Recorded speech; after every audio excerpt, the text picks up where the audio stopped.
olá a todos, bom dia, boa tarde, boa noite, não sei qual período vai ser essa aula.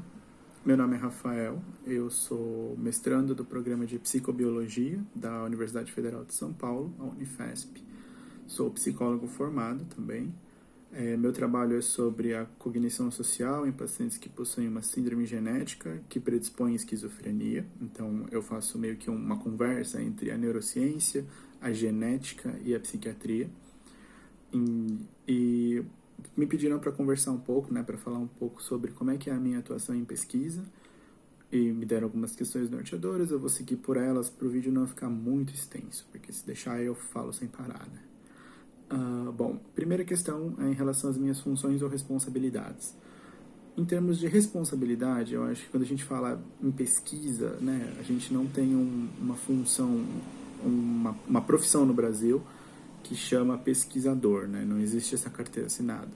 Quem faz pesquisa são os mestrandos e os doutorandos, então as nossas responsabilidades, a minha responsabilidade como aluno de mestrado é atuar como um cientista. Eu tenho a minha pesquisa, que é a minha dissertação, mas eu também tenho outros estudos que necessitam de um psicólogo, que necessitam de simplesmente outros voluntários, e eu posso atuar nessas pesquisas. Então, as minhas funções dependem de qual pesquisa eu escolhi participar, e as minhas responsabilidades também. Por exemplo, eu tenho o meu estudo, mas eu também estou participando de uma outra pesquisa que quer avaliar musicalidade, então, musicalização em pacientes, em crianças que têm algum distúrbio psicológico, autismo, TDAH, alguma coisa nesse sentido. E é um estudo de ressonância, eu participo desse estudo, participo das coletas, acompanho as crianças na aquisição de imagem. Então, minhas responsabilidades são essas, porque esse é um estudo no qual eu participo. Então, a gente meio que tem essa liberdade de escolher qual estudo eu vou participar e ajudar dentro do que aquele estudo precisa. Outra coisa que nós temos que levar em consideração quando a gente atua em pesquisa é que nós não só temos que tomar cuidado com o código de ética da profissão, mas a gente também tem um código de ética em pesquisa. Então essa é uma coisa que eu gosto de reforçar, porque a gente tem perguntas muito interessantes na psicologia, principalmente se a gente for pro lado da psicossocial, a gente consegue pensar questões bem legais em termos de desenvolvimento de personalidade ou até em questões de gênero, mas a ética sempre vem. E assim, não critico a ética dela ser um impeditivo, mas de que ela serve para que a nossa ideia não seja nociva com quem a gente estuda. A ideia é a gente sempre promover o bem, ou né, o máximo de bem-estar possível. Bom, acho que nisso eu explico um pouco das responsabilidades. Agora, em termos da minha atuação, como eu atuo. Bom, primeiro é interessante falar que eu não atuo em consultório, então eu não faço as duas coisas ao mesmo tempo, né? Eu não combino as duas. Eu fico só na pesquisa, eu esqueci a palavra. Eu não, eu fico só na pesquisa, então eu recebo bolsa para desenvolver pesquisa, mas essa é a minha fonte de renda, eu não atuo em consultório. Por quê? Então, em termos de atuação, eu vou separar isso em dois momentos. Um momento pré-quarentena e um momento agora durante o isolamento. Por quê? Porque, como eu disse, né, dentro da pesquisa você acaba entrando em diversos núcleos de pesquisa, em vários laboratórios diferentes, e a sua atuação é meio que ditada pelo que esses ambientes precisam, pelo que esses departamentos precisam. Então, por exemplo, meu trabalho, pelo que eu falei para vocês, ele é uma interface com a psiquiatria. Por mais que o meu programa seja o de psicobiologia, eu tenho uma certa atuação no programa de psiquiatria. Então, eu frequento certos ambulatórios, eu frequento o hospital psiquiátrico durante alguns dias da semana. Então, a atuação antes do isolamento, pelo menos, ela era regida por isso. Eu tinha que acompanhar certos ambulatórios, fazia atendimento clínico ou até avaliação nesses ambulatórios, mas sempre com o objetivo de pegar esses resultados dessas avaliações e atendimentos e publicar algum estudo. A intenção é sempre essa, né? O final é sempre publicar uma pesquisa. Mas agora, no isolamento, os ambulatórios, obviamente, estão todos fechados, porque um paciente psiquiátrico, por mais que ele precise de atendimento, não dá para a gente mobilizar uma equipe muito grande. Então, acho que os psiquiatras ainda atendem em termos de plantão, mas pelo menos os pacientes dos ambulatórios da universidade não estão recebendo acompanhamento, né, físico, lá no hospital.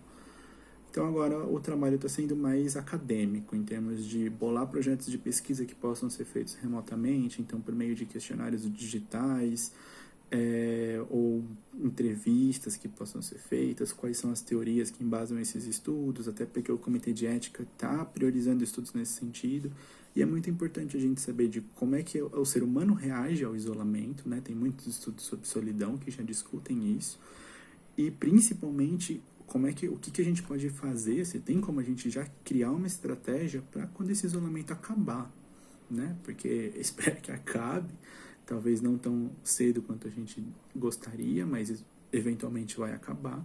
E quando acabar, putz, a demanda de psicoterapia vai estar extremamente em alta, porque, né, tem impactos muito fortes esse isolamento nas pessoas. Então, a pesquisa precisa ser desenvolvida para preparar o clínico, para que o clínico tenha onde olhar quando chegar um paciente na mesa dele, na sala dele, e falar, olha, putz, eu estava com minha depressão controlada antes do isolamento, mas eu parei de tomar os medicamentos durante o isolamento, ou tive uma recaída durante o isolamento e agora eu estou pensando em me matar. E esse psicólogo precisa ter um arcabouço teórico que fale, olha, isso é normal por causa disso, disso, disso, quais são os efeitos, a gente sabe que isso acontece, e a partir daí ele atua. Em termos de desafio, né? Acho que agora a gente fala um pouco das dificuldades em desenvolver ciência. E assim, isso nem só restrito à psico, acho que na ciência no geral, mas os principais desafios são investimento. A gente tem pouco dinheiro, a gente recebe pouco dinheiro já faz um bom tempo, né? Então, nos últimos anos, desde que entrou a nova gestão no governo, diminuiu mais, mas já era uma decaída. Então, a gente sempre foi perdendo dinheiro, foi perdendo dinheiro, foi perdendo dinheiro. Agora, claro, ficou uma coisa um pouco mais radical. E isso impacta muito, né? Acho que agora a gente tem que admirar muito os cientistas. Eu, inclusive, admiro meus colegas biólogos e biomédicos que, às vezes, sem bolsa ou esperando a aprovação da bolsa, estão indo no laboratório e estão participando de estudos com o coronavírus. Então, o investimento acho que é o principal calcanhar de Aquiles do desenvolvimento de pesquisa no Brasil. Em termos de público-alvo, né? O que a pesquisa traz de bom para a sociedade, né? Putz, eu acho que assim, os livros que vocês estudam são resultados de pesquisa em psicologia. As técnicas que vocês implementam, as questões que vocês levantam, todo o conhecimento acerca de comportamento humano é um resultado direto da pesquisa em psicologia. Então, desde a nossa propensão, por exemplo, o efeito underdog, que as pessoas têm de torcer para um competidor que está perdendo, isso é um efeito explicado pela psicologia. Viés de confirmação, que é uma coisa que a gente vê muito hoje no cenário político, das pessoas que se extremizam. Por que elas se extremizam?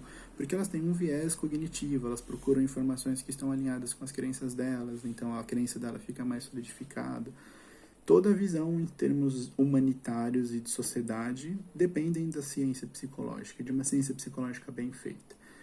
Então, não só essas questões comportamentais, como as questões de transtorno mental, de saúde mental. Então, a área da psicologia ela é uma área que precisa urgentemente ser construída, ser mais construída em conhecimento científico. Porque está chegando um movimento aí muito perigoso, que é um movimento, acho que todo mundo conhece, os coaches, etc. E isso é nocivo para a sociedade, porque quando a gente atua em consultório, a gente tem um conhecimento que embasa a nossa situação. E esse conhecimento foi testado, replicado, e essas outras abordagens não tem. Então, quais são as mudanças positivas para a sociedade? Todos os tratamentos que aparecem e têm evidências e funcionam, ou você ter a possibilidade de escolher diferentes abordagens ou diferentes tratamentos.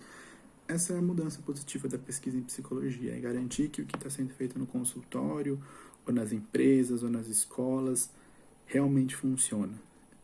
Essa é a importância do nosso trabalho.